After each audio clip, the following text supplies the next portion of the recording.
How does a positive displacement compressor work? A typical reciprocating compressor consists of a housing with an internal piston connected to a crankshaft. As the crankshaft turns, a piston reciprocates within the cylindrical housing. There are two valves at the head of the cylinder, an inlet and an outlet.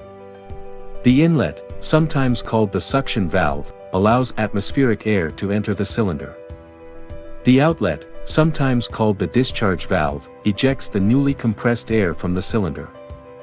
As the crankshaft turns, the piston lowers and raises, changing the available volume within the cylinder. The downward stroke of the piston is called the suction stroke. The upward stroke is called the compression stroke. Suction stroke. As the piston moves downward on its suction stroke, the volume increases within the cylinder. As the volume increases, the pressure within the cylinder becomes lower than the inlet air pressure. This allows the higher pressure outside air to push open the inlet valve and allow more air into the cylinder. Compression stroke. As the piston begins its upward compression stroke, the volume within the cylinder decreases. The decrease in volume causes the pressure within the cylinder to increase.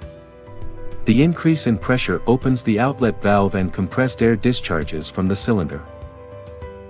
Thus, with every motion, the compressor dutifully executes its task without pause, dispersing compressed air into the surroundings. Safety matters. Enroll in our course, Ammonia Refrigeration Basics and Safety Awareness Training.